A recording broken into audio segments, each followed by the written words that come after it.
Gentiluomini miei, qui è Nico, sex e relationship coach per Forma Hominis.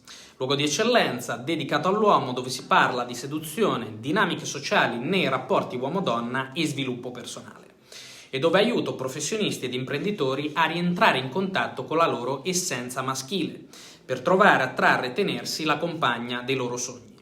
In questo video vedrete alcuni spezzoni di una lunga video intervista che ho fatto alla mia amica Alicia. Lei è una ghostwriter e esperta di biohacking. Lavora con celebrità ed influencer nel mondo della salute. E in questa intervista abbiamo parlato di salute sessuale maschile e quindi di alimentazione, allenamento, sonno, missione di vita e tanto altro ancora. L'intervista è stata svolta all'interno di Forma Hominis Black, un programma per clienti che hanno completato un ciclo di coaching con me nel mondo della seduzione e delle relazioni e che quindi operano ad un livello avanzato. Il programma dura quasi un anno e per arricchirlo ho appunto deciso di invitare ogni mese un ospite diverso con cui i miei clienti hanno l'opportunità di relazionarsi e connettersi. Alicia è stata la nostra prima ospite. Nota bene, l'intervista è in inglese. Ah Nico, ma io non parlo inglese, parlo solo italiano. Beh, allora questa video intervista è il momento perfetto per metterti alla prova. Buon ascolto.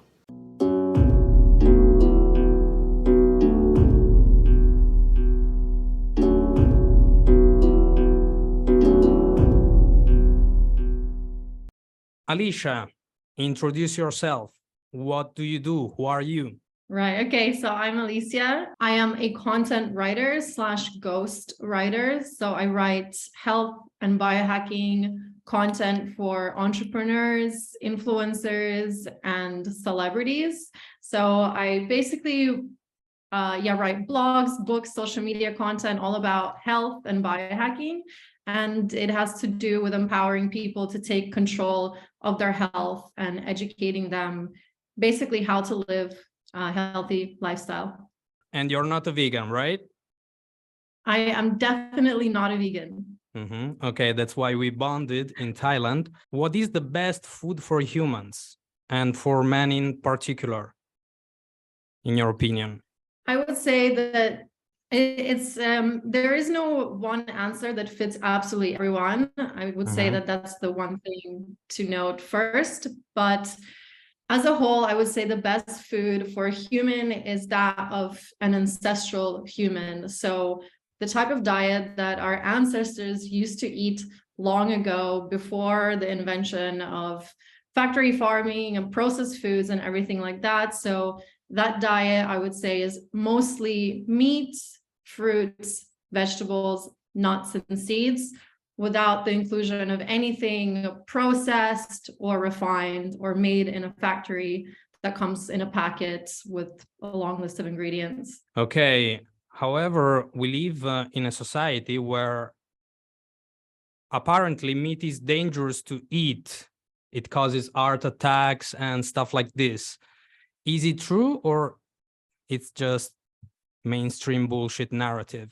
It's just mainstream bullshit narrative, and a lot of the studies that this kind of information came out of were really flawed, and they looked at the standard American diet, which the meat that they eat is actually refined meat. So I'm talking like ham, burgers, bacon, so they compared the standard American diet to a diet of vegans and vegetarians, and they decided that meat was dangerous, when in fact it's not. And there's a lot to be said about the quality of the meat and the quality of the food that you eat as well. Why meat is so important for us? Meat is a complete food. It's a complete protein. It has basically everything that you need in order to survive. It is highly bioavailable, which means that your body can easily absorb the nutrients from the food. If you compare, let's say, protein sources from a plant to protein sources from meat, your body can absorb a lot more of the protein from meat than it can from the plant. So it's a lot easier for you to digest. It doesn't have any kind of anti-nutrients and things like that. And as I said before, it's a complete protein, which means it has all of the essential amino acids, which none no plant sources have all of the essential amino acids present in them. Mm-hmm. So you would say that for a man is important to include meat in his diet? Definitely, it's super important for men to include meat in their diet. And also meat is a rich source of zinc, which boosts your testosterone. So it's super important to get enough protein, get enough fat, and not eat too many carbs for men. Mm-hmm. Okay, and for women is different, or it's the same spiel? I would say it's pretty similar. Obviously, there's some nuances when it comes to women's nutrition, and everyone is quite different. But I would say mostly it's kind of the same for everyone. Mm-hmm. But maybe women have a slight bigger demand for carbs than men, but otherwise it's pretty much similar. Cows are cute. So is eating meat ethical in your opinion? Because we kill cows. Yeah, of course. I mean, I am not a vegan. So if in my mind, yes, it's ethical because it's called the circle of life. Eating food is nothing but an energy exchange. There's absolutely no bloodless diet. Even if you're a vegan, animals will die in the production and in the farming of crops. So there's no way to not kill animals. So basically you have to accept it as a fact of life. In order for you to live, something must die. It's just how it is. And if you don't really believe that, then you need to basically do some research and trying to understand how life works and how the food chain works. And yeah. Yeah, so there is no cruelty-free meal. For something to live, something else has to perish. Exactly. Yeah, so what would you suggest to do to a man who is a vegan?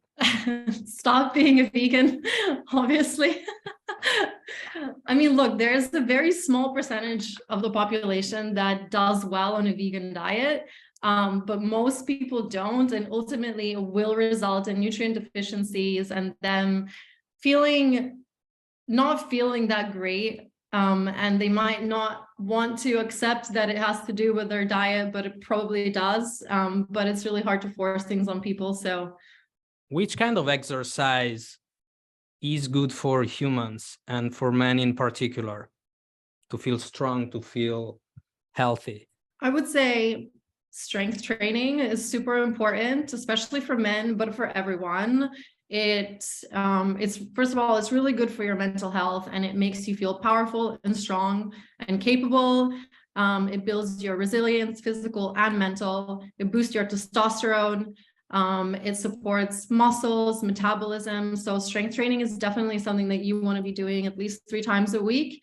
And then there's also cardio, which obviously is good for your cardiovascular fitness, but you don't need to do as much of it as a lot of people are doing at the moment. And it should definitely not be the primary focus of your exercise regimen.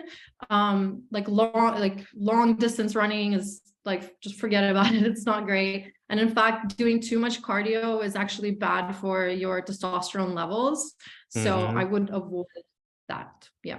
Okay, so you would say like 60% strength training, 40% cardio, or even less cardio? This is very specific, and I don't want to throw this percentage out just from my head, but I would focus on strength training definitely, and then like zone 2 cardio. Yeah, which is like cardio that's like not too intense, basically. That's the best type of cardio to actually strengthen your heart. Is becoming big important? Does size matters in a man, or it's just a matter of strength? I don't think size matters at all, because you can have some of the strongest people on this planet that are literally super skinny. So strength doesn't necessarily come from size. You could be slim and you can be strong. So yeah, I wouldn't say that. And also your size highly depends on your body type and how you build muscle, how things like that. Yeah, and how about boxing, martial arts? What is your take on that? I would say it's probably also great. I mean, I think that again, there's a lot to do with building resilience and like strength, and even your perception of strength, and you being dangerous as a man. And I think you being dangerous as a man and having the potential to be dangerous as a man is really important for your mental health. And yeah, just your feeling. And also boxing is cardio. It's great. I would say fucking go for it. Cool. Yeah, that's very interesting. So why is important for a man to feel the potential of being dangerous? Because it makes you feel powerful, right? And as a man, that's what you want. You want to feel powerful. You want to feel dangerous. It doesn't mean that you want to use that strength. But I think it's good to have that within yourself for your self-esteem, and to be perceive yourself as a protector, as someone who's strong, as someone who's capable. Yeah. And I think that if you're feeling weak, then you kind of act out, and that comes out in like this small dick energy kind of behavior. So it's also more attractive for women, you know? I think self-confidence is attractive for women. So anything that cultivates your self-confidence is going to be great. Yeah. Okay, thank you. And you want to be hard to kill, right? As a human being, you want to be hard to kill. Like that is your power. And by developing your strength, your health, you're going to be hard to kill.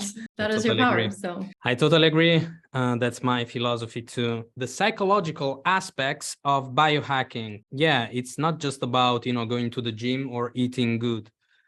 It's also about, having a sense of purpose, right? Yeah, very much. I think we as humans, our physical body is not separate from our mind. So it's very important to take care of your mind, watch your thoughts, because your thoughts impact your entire physiology.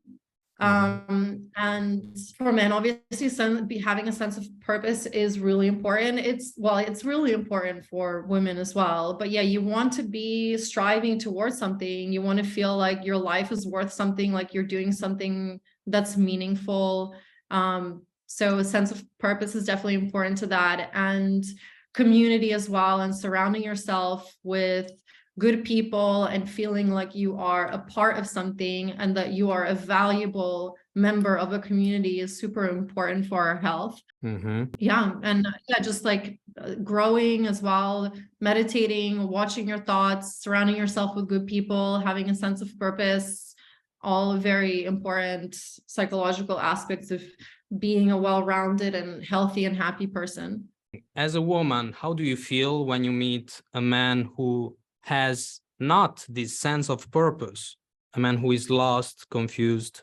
I mean, generally, I think nobody wants to be around someone who's lost and confused, right?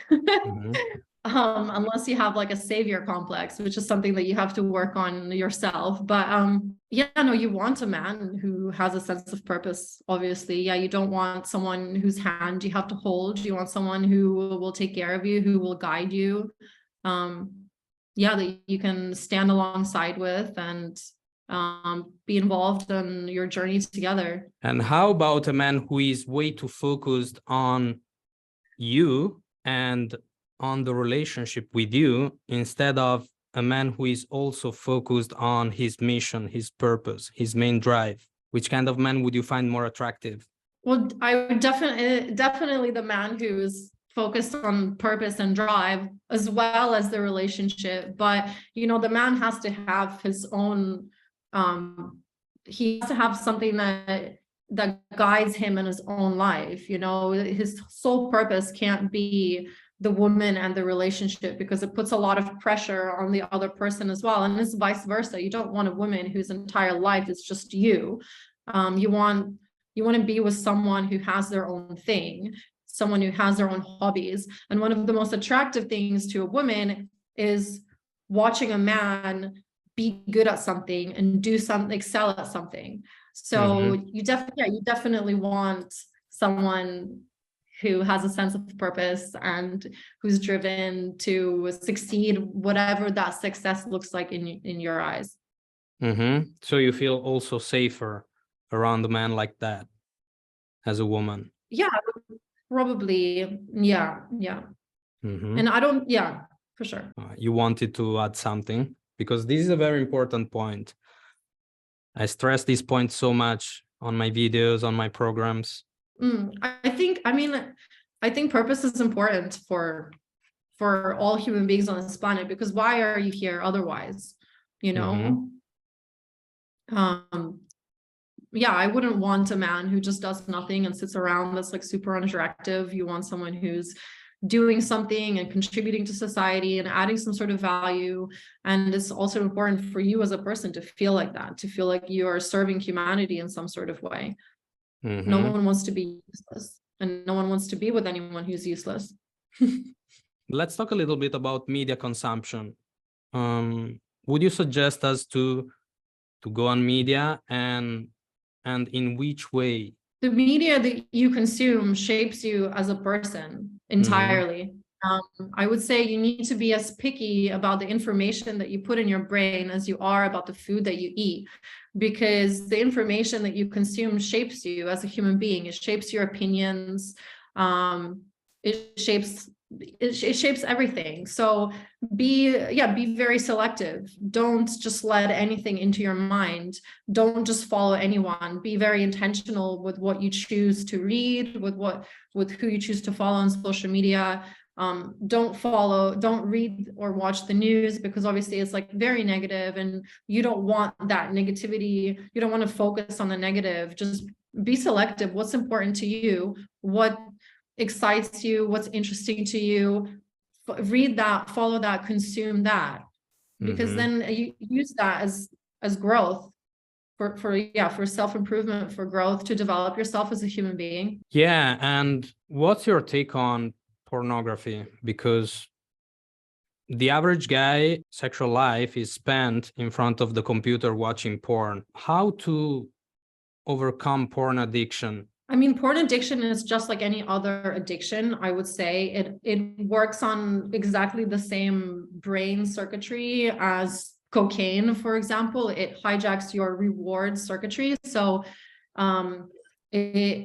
so you want more and more, and it becomes harder and harder to get the hit. So you get more and more extreme, and ultimately you become desensitized to what you're watching. So so you have to get more and more extreme. And so that's kind of like the physiological and neurological aspect of it. But then there's also, like the social aspect of it, and how it impacts your relationship with sex, and kind of your opinion of what sex should look like, and your opinion on what women want or how women should be treated.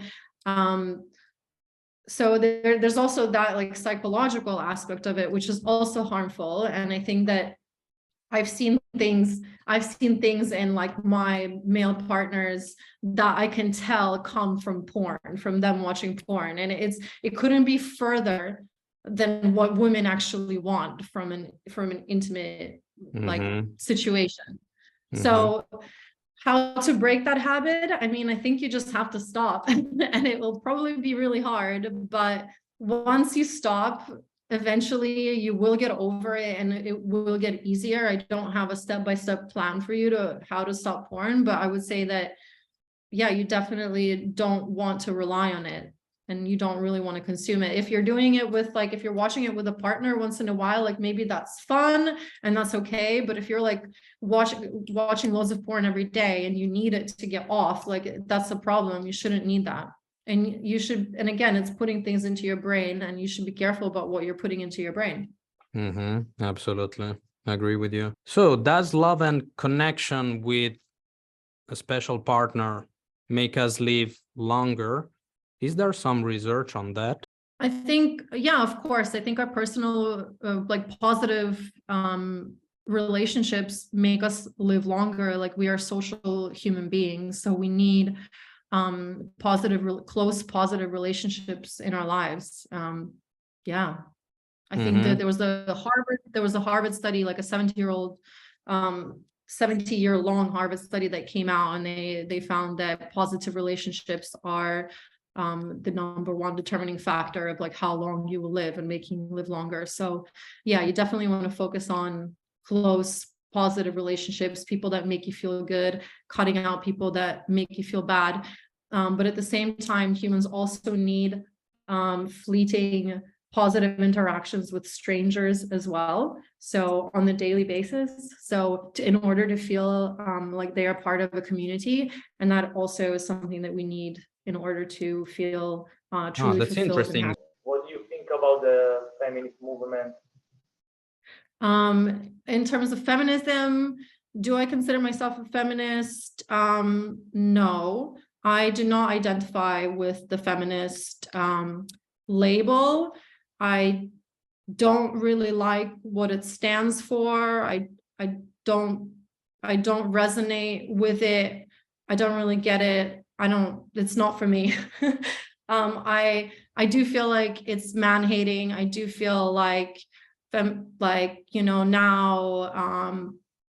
transgender women are also in the whole feminist thing, which I don't really understand how that has anything to do with feminism either. So for me, like, I believe in equality for all human beings, whatever your gender is. But I also accept and value our differences. I think that as men and women are really different.